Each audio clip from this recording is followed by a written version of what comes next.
It's a pleasure to be here with you. While I'm opening my iPad here, I'll just make note that I gave Councilman Ivey the option. I said, would you like to sing the national anthem or lead us in the pledge?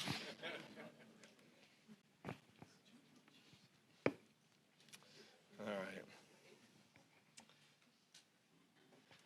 First of all, thank you for being here. I'm humbled to see so many friends, so much support. This community just means so much to me.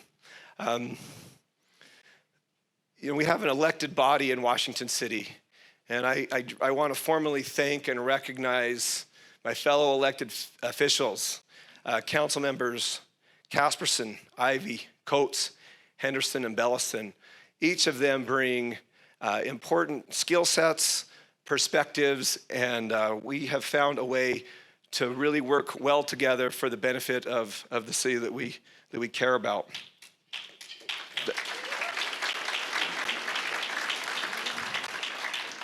I also want to just recognize our city staff.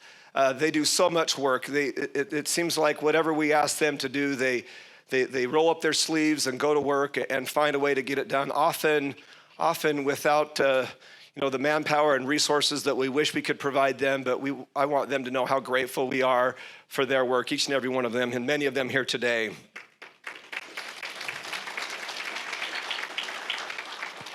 Last year, if you remember, and there's a lot of good information that I covered last year that I won't cover today, but the theme for last year was collaboration. And so I look and I see our state representatives here on the front row. I see my dear friend Mayor Billings and Mayor Hart. I see mayors. I see other elected officials and community leaders. It means a lot that you're here today in whatever capacity you are.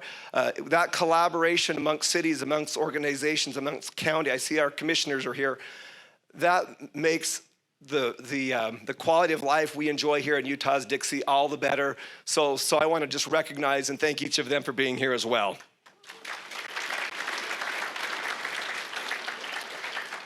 Now, it's been tradition. This is my third State of the City address.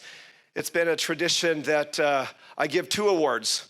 One is the American Trailblazer Award, and this is named after a dear friend of mine who we lost way too soon in a snowmobile accident. But prior to that, he had commissioned an American Trailblazer bison that is now at Sullivan Park.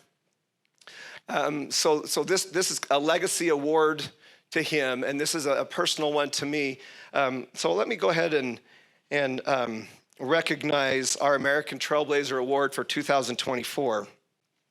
And if you'll applause at the end, I'm going to read a little bio and then invite the individual to come forward.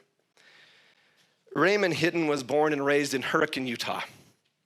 He graduated from the University of Utah Medical School in 1970, after which he and his wife Beverly moved to Phoenix, where Dr. Hitton completed a 3-year residency in family practice at Good Samaritan Hospital. He practiced for 10 years in Arizona.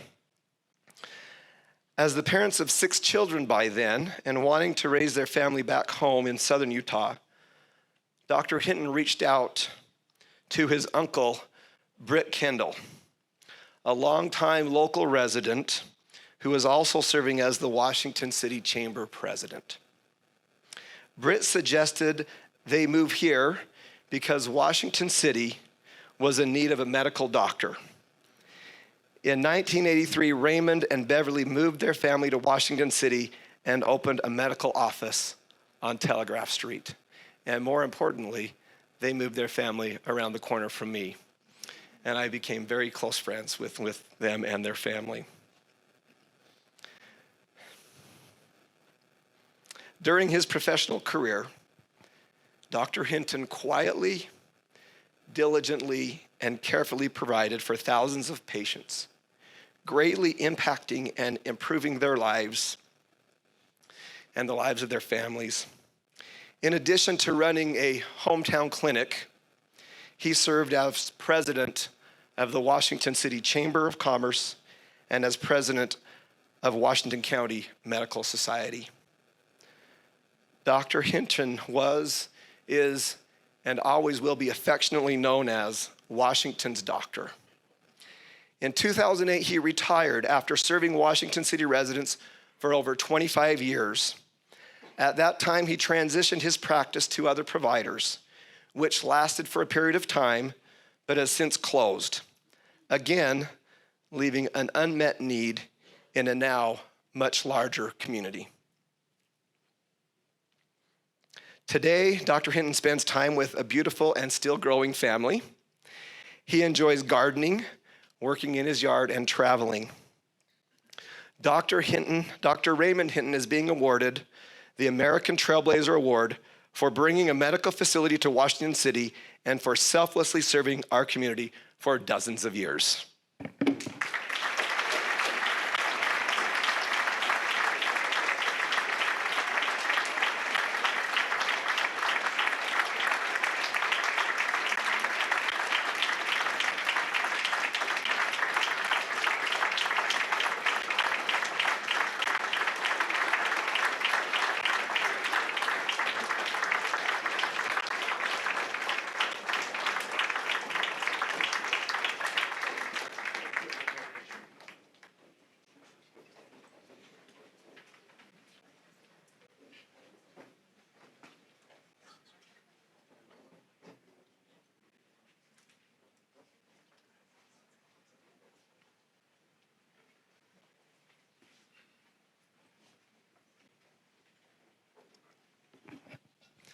I'm going to need a little help with the next award, which is the Mayor's Award for Public Service.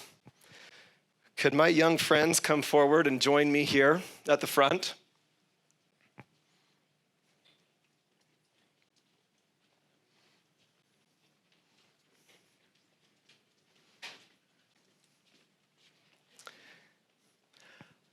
Carmen Snow was born and raised in Washington.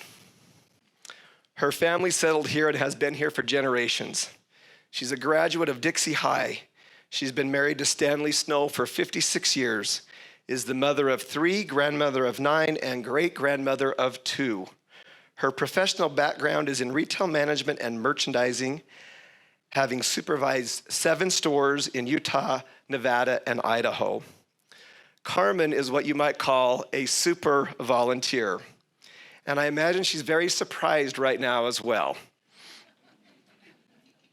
She served in the PTA for over 25 years and was the first state PTA president south of Utah County.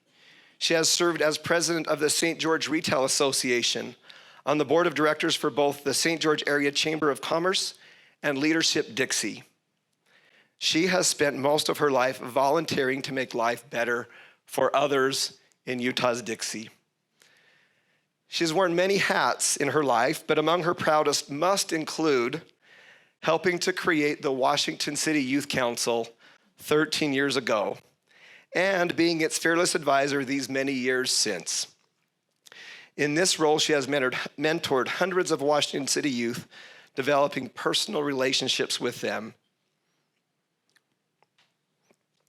teaching them about Washington's proud and resilient history, and showing them by example how to serve a community. And maybe most importantly, helping them see what they are capable of in life. She has spent countless hours individually and with the Youth Council planning and serving in city events ranging from Cotton Days to Christmas in Dixie and many others. It was Carmen who helped the Youth Council and the City Council to see the vision for the Melinda Covington statue, which is now appropriately placed with the men downtown in the Founders Circle. She tirelessly keeps Washington's rich history alive by telling our stories and caring for the Covington Mansion, where she even dresses up and goes into Melinda's character for tours. Among those of us who have had the privilege of interacting with her, particularly the hundreds of youth, and this is a small sampling of them here, that she has personally mentored and inspired, Carmen is who we revere most. It's my privilege to honor Carmen Snow with the 2024 Mayor's Award for Public Service.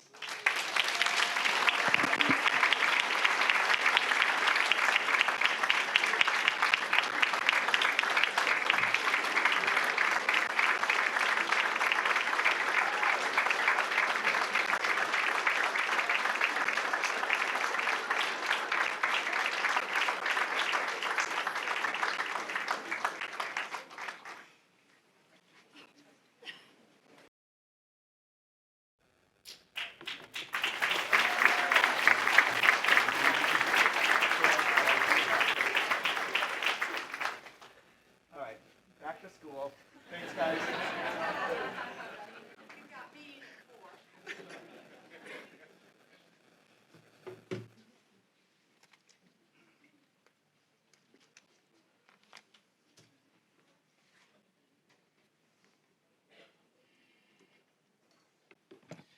Now, I want to take you back over 100 years and tell you a story about a former mayor, Arthur Paxman, and a remarkable community undertaking. We're going to fly through the second half of these slides, but I'm going to take a little time on this.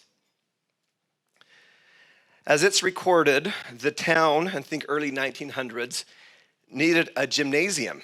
In Arthur's opinion, it had to have one. The young people were slipping away. There was no supervised recreation for them. Bishop Hall was all for the gymnasium. Arthur went to see Washington School Board Representative Charles Petty, who was for it. The school needed a gymnasium too.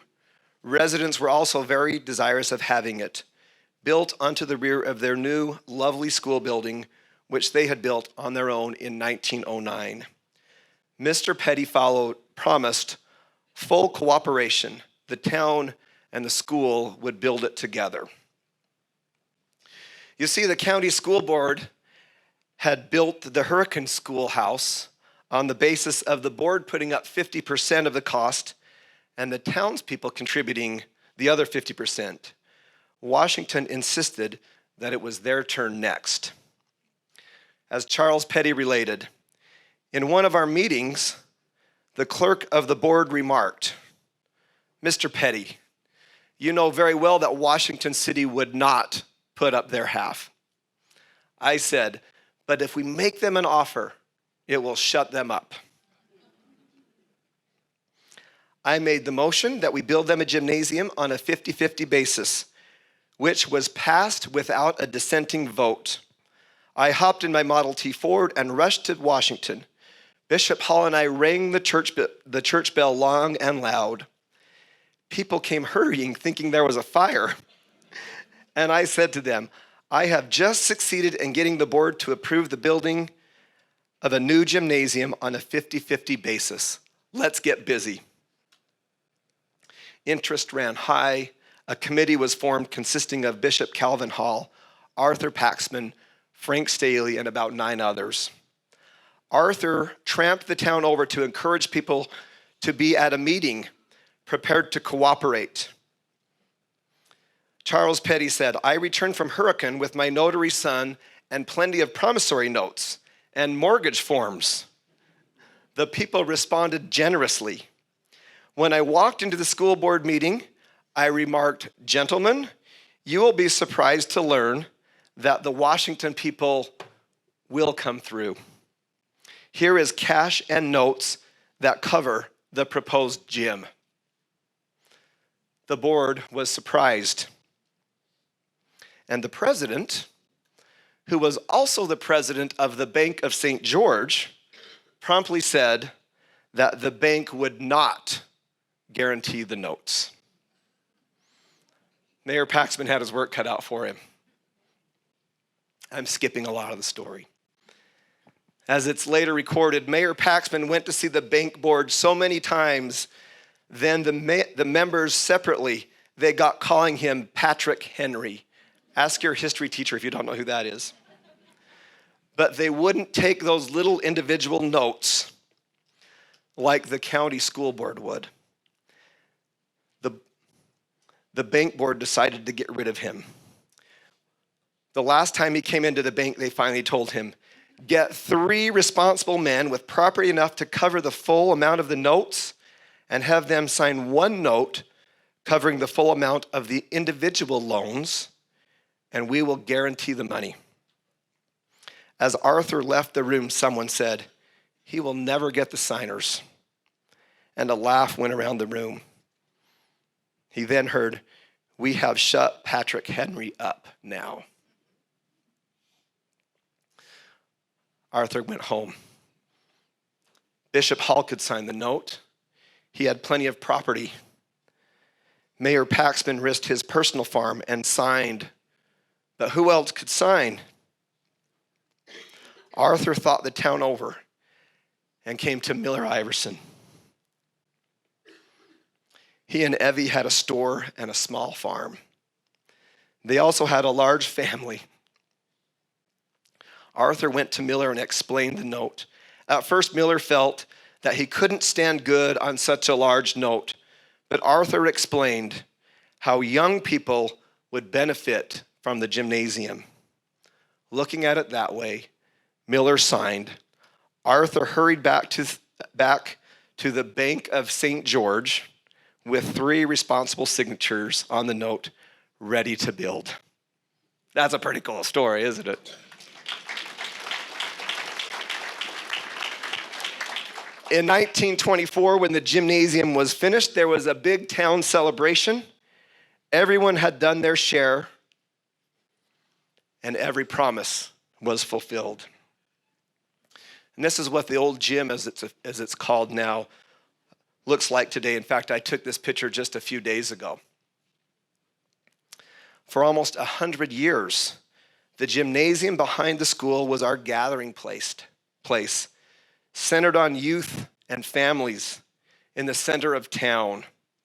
Interestingly, the stone for it was quarried from this site right here near Washington Elementary, this community center, and the ball fields. It's a fitting connection to where recreation started and what it has become. In a very real sense, the gymnasium is the birthplace of Washington City's proud commitment to youth and to parks and recreation. The gym was used for parties, recitals, and even Christmas plays.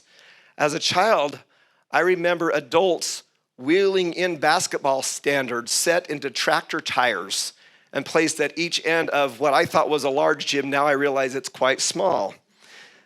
Flag football was always played in the fall on Saturdays at Veterans Park.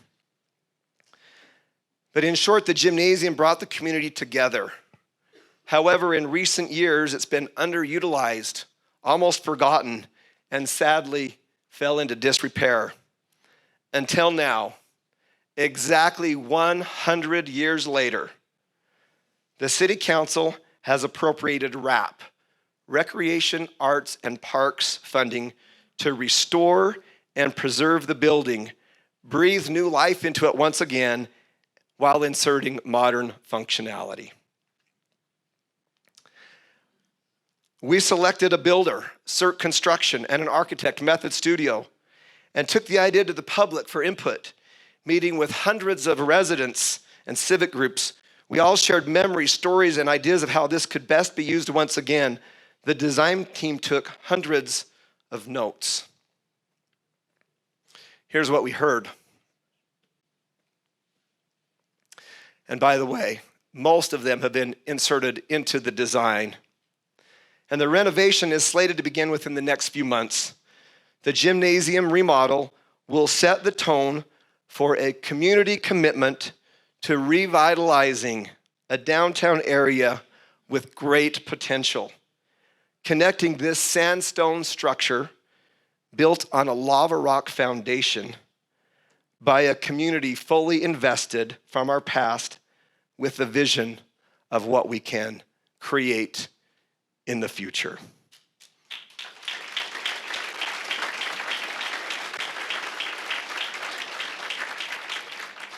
This finished design retains the heart and soul of the building and allows it for once again to be a hometown gathering place.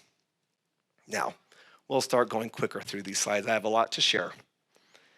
Things have changed a lot in our time, but we can retain our resilient past while moving forward. So let's talk about hometown business. Projects completed, those coming.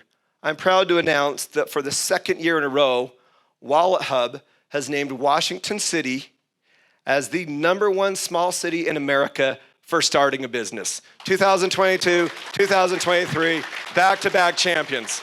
And that's over 1,300 cities, up to 100,000 in residents nationwide. So let's take a little bit of a tour. We're gonna go quickly.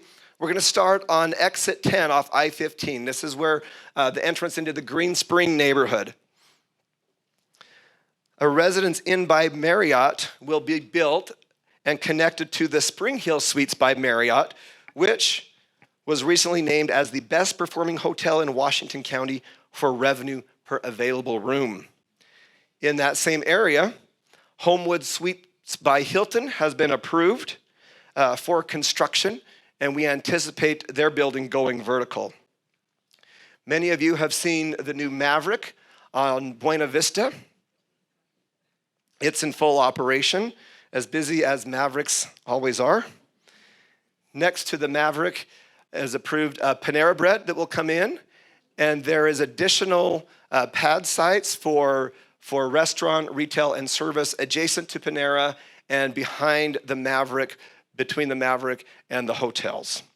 So that's an update on Exit 10. Let's move to the east, to what will be Exit 11, or what we're starting to refer to as the Main Street interchange. I'm pleased to announce that One Health is approved and ready to break ground. This will be the first medical facility in Washington City in many years, filling a critical need here.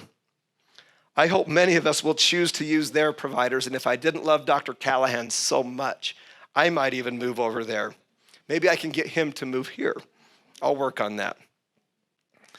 But I'm grateful for the providers and for this facility, a group that has shown an interest in and decided to make an investment in the people of our community. And that's all I can say right now about Main Street. Maybe next year I'll have more announcements. On Exit 13, the Sienna Hills Auto Mall is quickly progressing. Merritt Way is completed. In fact, the footings were poured earlier this week for the Findlay Hyundai dealership, which we think is going to be the first of many dealerships coming into this area. Whitwer Hospitality will soon begin construction of a new 141-room state-of-the-art Hyatt House adjacent to the Best Western Plus. Washington's second Class A office building has been approved on the same site, and both buildings will share our city's very first parking structure. I don't know if that's a good thing or a bad thing, but it is a season of a lot of firsts for our city. At Grapevine Crossing, we see the new Chipotle is operational. The other half of that building will be a new restaurant to that area called Seven Brothers. It's new to the area. It originated in Hawaii. My wife and I will be there next week. We will do our very best to find a Seven Brothers restaurant. When we come back, we'll let you know how the food is, okay? Also at that Grapevine area, a Utah First Credit Union is going vertical. And we're hopeful for additional small and large retail in that area that will provide benefits to our city and the many, many services we provide for the growing number of rooftops in that area. Let's go down to the Washington Fields. Whammers is open. And it looks better than, the real thing looks even better than this picture. In fact, it is the first it's the first commercial, we call it neighborhood commercial project south of the Virgin River in the Washington Fields. And I did see a couple of kids' BMX bikes in front, kind of leaned up against the wall there yesterday. So I know it's quickly, fitting into the community. And it really does. The way that they designed it and built it, it's just a real community asset. And of course, by that, there are some spots for additional retail and other community services. I said on Exit 13 will be our second Class A office building because our first Class A office building next to Riverside Elementary is complete. Watch for the announcements of some exciting businesses moving in there. Also, don't miss out on the food trucks there on the west side. It was designed temporarily as a food truck park until they expand. So if you're looking for some anything from the Red Fort to the corn dog truck, this might be a good spot for you. You remember from my speech last year when I talked about the junction. This is down by Crimson Cliffs High School on Hayfield Drive. This is the one that I showed the before and after with the site plan and elevations originally submitted for staff review. After this group worked with our architect consultants, it came back with a much improved site layout and design. And so we are excited for the junction and for the, again, neighborhood commercial businesses that will open up shop there. I'm sure the Crimson Cliffs High School and middle school students will find that as well and enjoy it, along with a lot of the neighborhoods down there. That's a growing area for our city. This was a recently submitted site plan for what's called Red Cliffs Corner on the corner of Washington Fields Road and George Washington Boulevard, formerly called 3650 South. It's on the corner of two busy roads. Again, working with our architect consultants greatly improved the finished site plan and elevations, adding great value and a positive experience for the developer. This is what it will look like. I see a few bankers in the room. On the north side of this project, there's room for a flagship bank in the heart of the fields. Maybe someone will choose to be the first one there. And let's not forget Telegraph Street. It's important that we continue to support hometown business, and we welcome small businesses like Donutsville, Hamilton Motors, Flavors, which is nearing completion, and more. Frankly, and very seriously, we are looking at every single parcel along Telegraph Street as this critical east-west corridor reinvents itself. Rigotti's Wood Fire Pizza, as you can see in the picture, has become a hub for downtown, and I appreciate the contribution they make. In fact, this is where many of the important conversations take place that are shaping our city. In fact, most of those are done with a salad, and I think what they call the Brandy's Luau pizza. That's what I recommend. I think it's the locals' favorite there. But on a weekend, you should get there early because the wait time, the demand is so high. So we see a lot of potential with restaurants and gathering in the heart of our city. I also want to personally thank them, sponsored by Cache Valley Bank, for providing lunch. They delivered 50 pizzas. Yeah. I see a box there. I'm not sure what you'll find if you open it. I imagine they're all gone. All the slices are gone. I also want to recognize and welcome Rowley's Red Barn to our city. This is the second location. You might be familiar with their original location up in Santaquin. This is a great place for fresh produce, ice cream, and more. Now, if you can last through my speech, there's ice cream at the finish line from Rowley's Red Barn, served up by myself and my dear friends on the city council. So let that be some motivation if I get long-winded. How about an applause for that, right?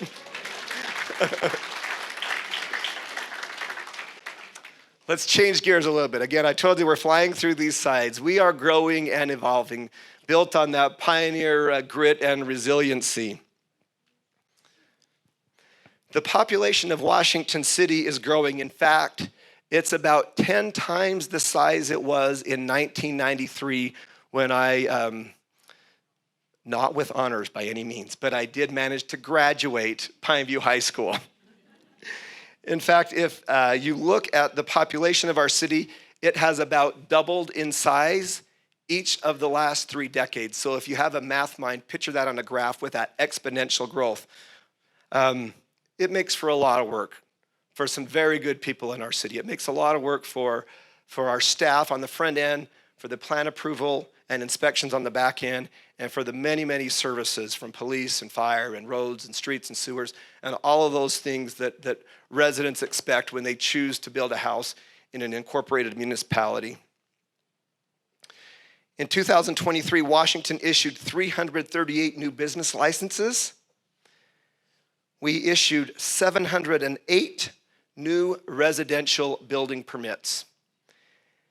In November of 23, we neared our high water mark with 100 residential building permits, only to pass it in an unprecedented inflationary and interest environment with 105.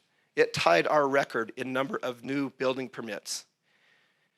Turning the page into 2024 makes me really nervous because we set a new record high in building permits with 117 units in January. I don't think you should applaud that. That's just a lot of work, but I think it is interesting to think about. But in all seriousness, it's no surprise that people want to live here. I believe that is why niche.com ranked Washington City as number 1 in best places to live in Washington County. Yeah.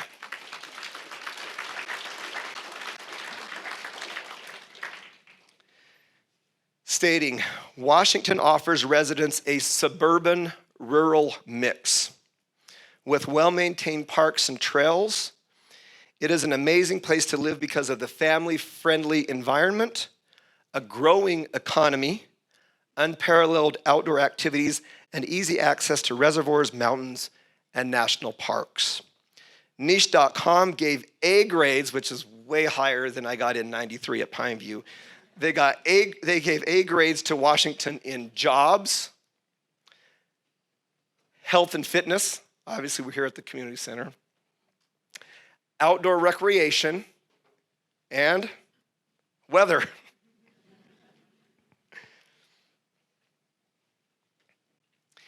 In 2021, Washington City was among the first in the state to receive the new title of a Get Healthy Utah City, or designation. And we are one of 42 cities throughout the state that has proudly maintained a commitment to that designation, which is based on 3 things: active living, healthy eating, and mental wellness. For 11 years in a row, Washington has been named as a Tree City USA. We have an Arbor Day celebration annually, and we even have a comprehensive tree maintenance program. You might be surprised to learn that every city tree is inventoried in detail and tracked. I think that's pretty cool. If you're talking quality of life, those are pretty cool things. How about that?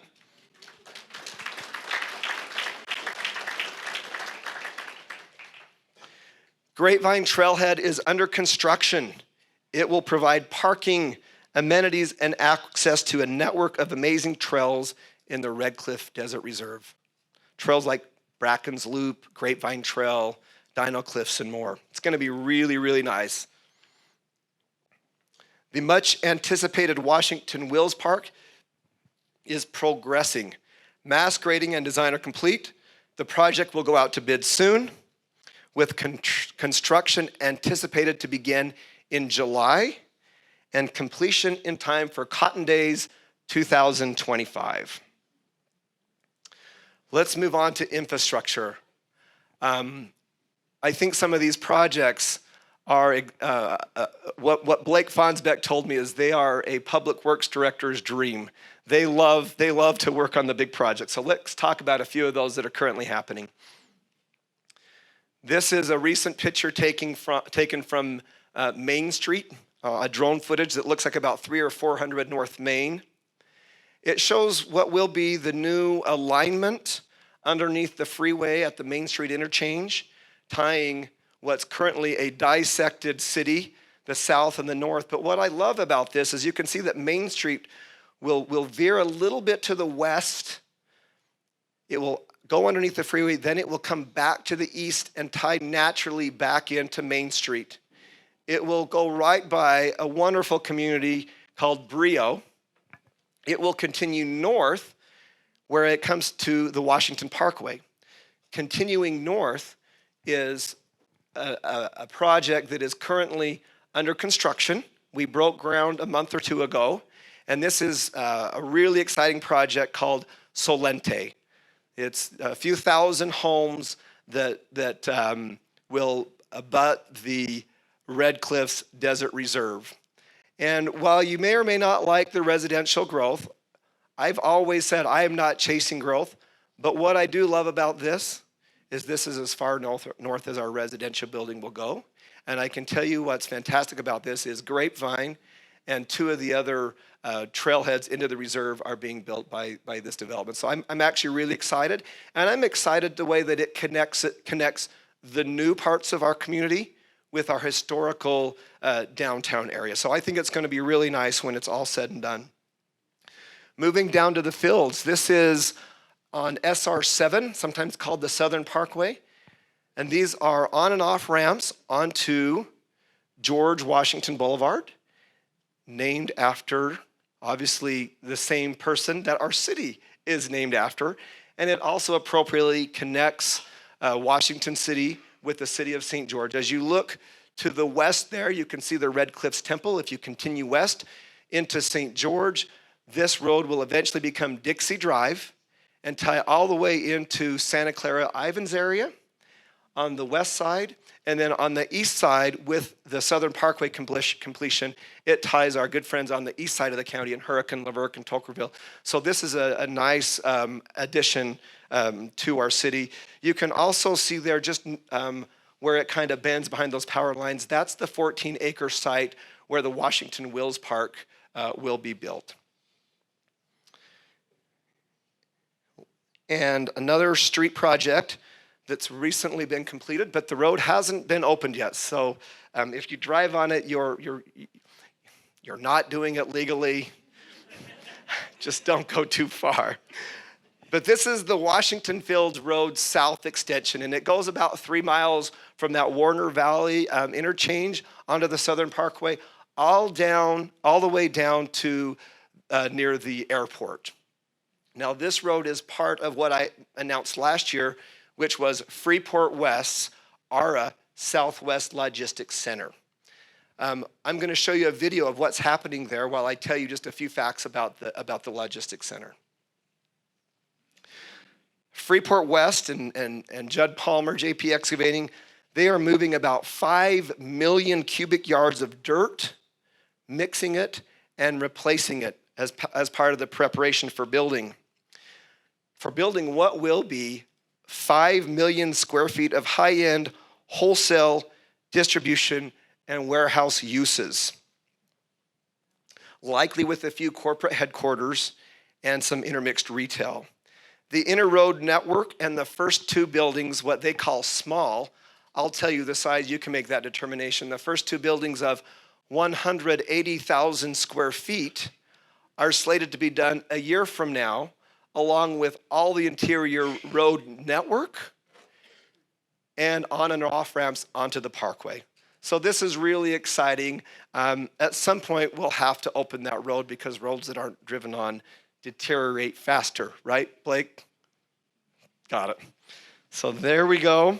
Now let's talk about the elected body here, your hometown legislatures. I see many of them here in this room. To my right, this is a picture of this is not just a picture, this is an actual flag that was flown on the USS Utah. World War II began with an attack on Pearl Harbor. At least that's when America entered the war. The USS Utah was the first ship attacked that day. For many years, it was deemed the forgotten ship of World War II, until with a very aware council and some very dear residents who took initiative and found this flag and presented it to the council. The council passed a resolution remembering the USS Utah, which resolution has now started a chain reaction of other cities across Utah passing resolutions, and even just recently,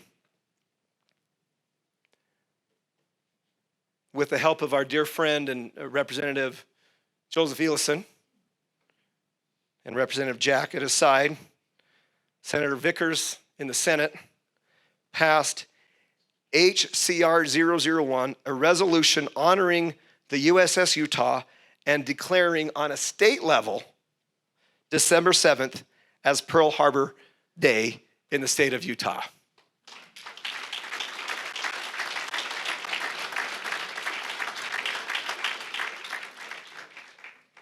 We started what will be an annual celebration of remembering the ship at 8 a.m. on December 23rd, 2023. And we will continue that annually going forward. This is a picture of another resolution the council passed in 2023. This was a resolution recognizing the national motto, which is, "In God we trust," and directing the words "In God we trust" be placed in the Washington City Council chambers. As fate would have it, I was visiting with my dear friend and former mayor, Terrell and Marilee Clove. I was at their house, and he said, "Kress," because we're close like that. He said, "Marilee has something for you." And she walked back and in her cute, quiet way, walked out with this picture of Abraham Lincoln kneeling with the Bible there on his desk. And they said, "Mayor, would like to give you this painting." Mayor Clove continued to say, "This hung in my office at City Hall for 16 years, and afterwards at my work office. Now it's collecting dust." I said, "My dear friend, I would be happy to accept this picture on one condition. You present it formally to the Washington City Council, and you allow for it to be hung in the Washington City Council chambers."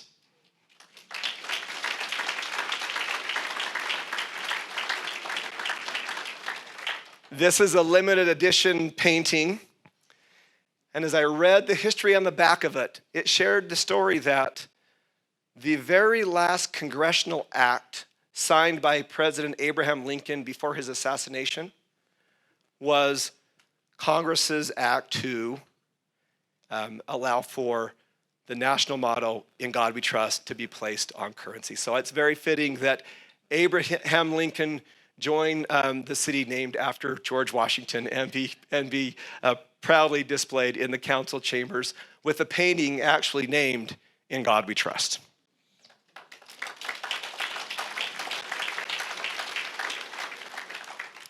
Washington City is leading out in water policy and processes. In fact, it was this council that basically drafted the landscape water conservation ordinance. Other cities did their part and have since passed them as well. This ordinance applies to the amount of residential turf that can be allowed on new construction. Grass is a very thirsty part of the water that we need for drinking. So it helps us incorporate best practices into new construction. This council was also the first to amend that ordinance and adopt the updated best practices that were promoted by the Washington County Water Conservancy District and the leadership at the state level. As a result, Washington City residents are eligible, current residents are eligible to do what we call landscape conversion, which means taking that thirsty grass, removing it, and replacing it with native desertscape. And to do that, the Conservancy District will pay $2 per square foot. So far, and this is a relatively young program, over 2,000 applications have been received countywide. Over 1.2 million square feet of turf has been removed, resulting in over 53 million gallons of water saved annually.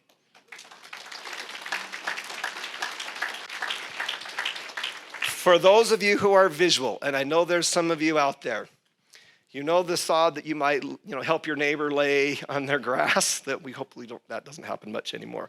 But if you took one of those rolls of sod, 1.5 feet or 18 inches wide, and you started right here at the Washington City Community Center, you could unroll that sod all the way to Fillmore, Utah, the original capital of the state. So that's a lot of water. You've heard me say things like, and I continue to say it because it needs to soak in.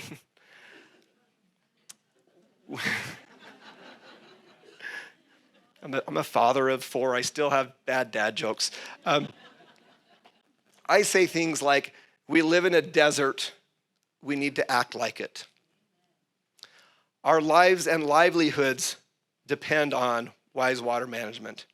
And my latest, this might be new to you, but I actually learned this from a lot of my dear friends in Coral Canyon, a board who supported me representing that to our state legislature about the benefits of wise water management in the state.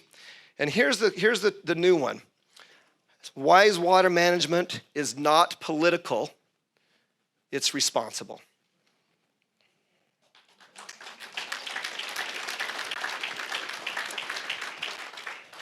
I maybe should have named this state of the city instead of hometown, it may be a season of firsts, but Washington City is the first city in Utah to have 100% smart meters or advanced metering infrastructure installed on all residential homes.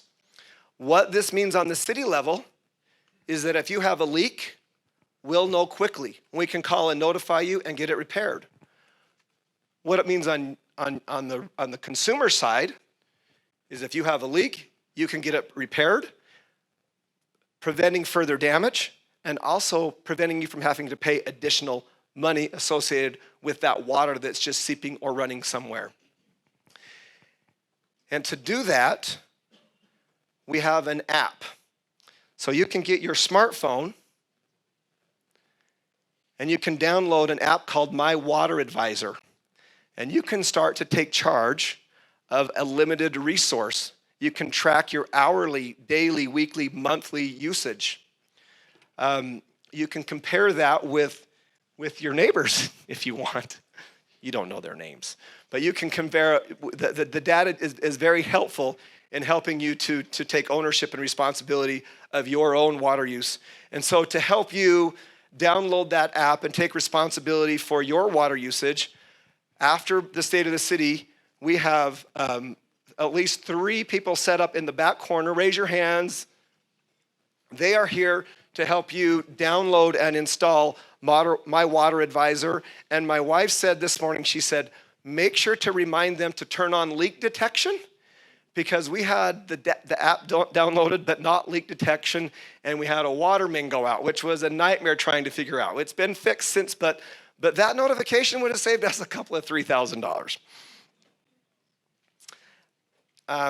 Lastly, on the topic of smart advanced metering infrastructure, just last week, the City Council approved an initiative to implement smart meters at all of our power meters throughout the city. So soon, on our end, we'll be able to see. On your end, you'll be able to track your usage and manage your bill better.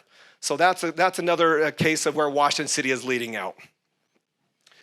We also are leading out in transparent government. This is washingtoncity.org/meetings. If you go to this page, you can see meeting agendas at the top. You can see items that are open for public comment. You can also see the packets that are distributed to the city council in preparation for the meetings. So the same resources that the council and mayor have are at the community's disposal.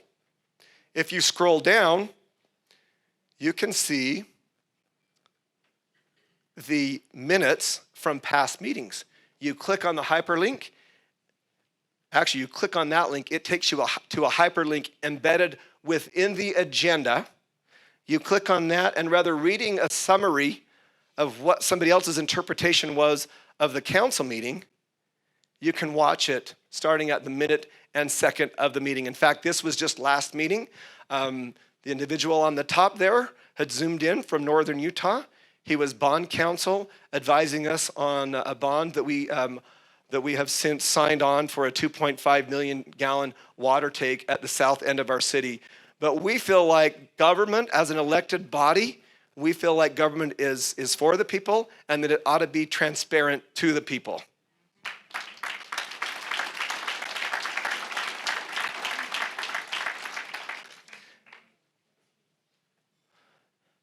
those in uniform, keeping our hometown safe. In 2023, the Utah Chief of Police Association recognized and accredited the Washington City Police Department.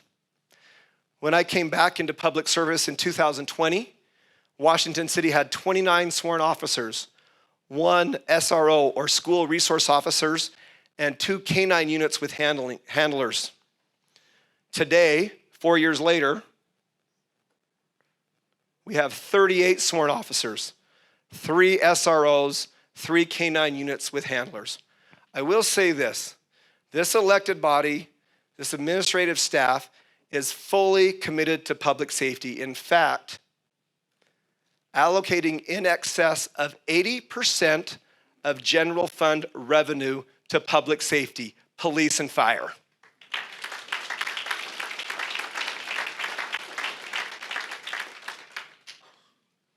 That includes 100% of property taxes. Our little portion that you pay in property taxes doesn't even pay for our fire department. And it's more expensive for police because they have more officers. Here is a picture of our Washington City Fire Department. In 2020, just 4 years ago, we had 12 full-time firefighters, a chief who's here today, raise your hand, Chief Evans, and 2 mostly manned stations and an aging fleet. Continuing that commitment to core functions of government and public safety, today we have doubled the number of full-time firefighters. We have added a battalion chief. We now have 3 fully manned stations, and we have turned over with a ladder truck, fire engines, and brush truck with a little bit more work to do, an aging fleet. We care about our representatives in blue and red, and I hope you do too.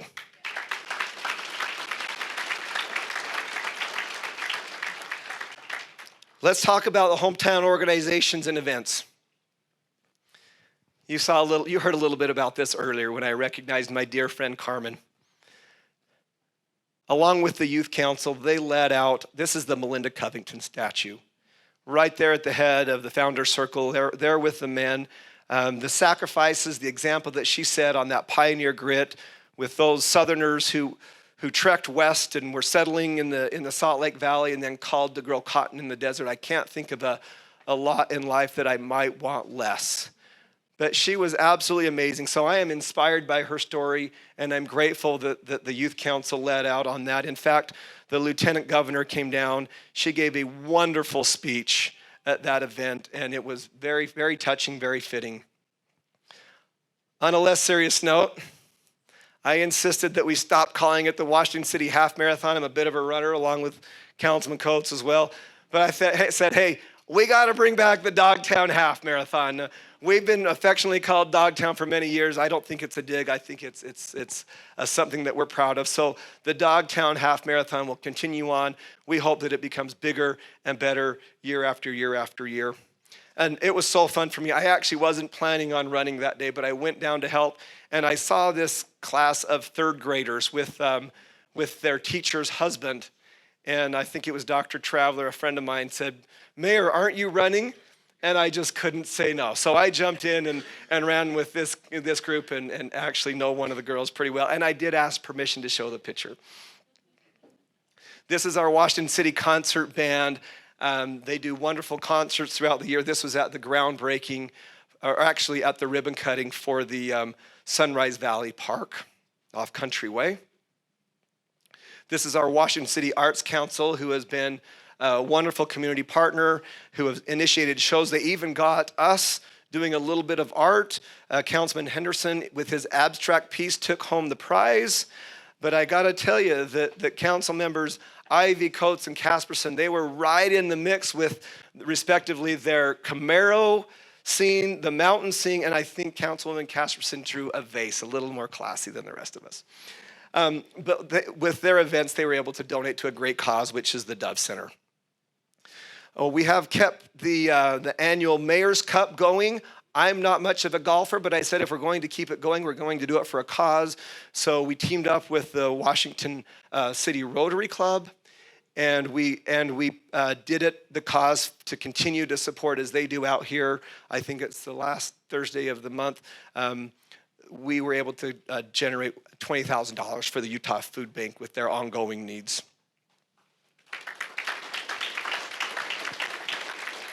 And we're almost to ice cream. I promise we're almost there. This is a new event. And I don't know if you're like me, but I love waking up kind of on those cool, crisp mornings, looking out over those fields that my wife, Lynette, always laments. Why can't we just keep those hay fields?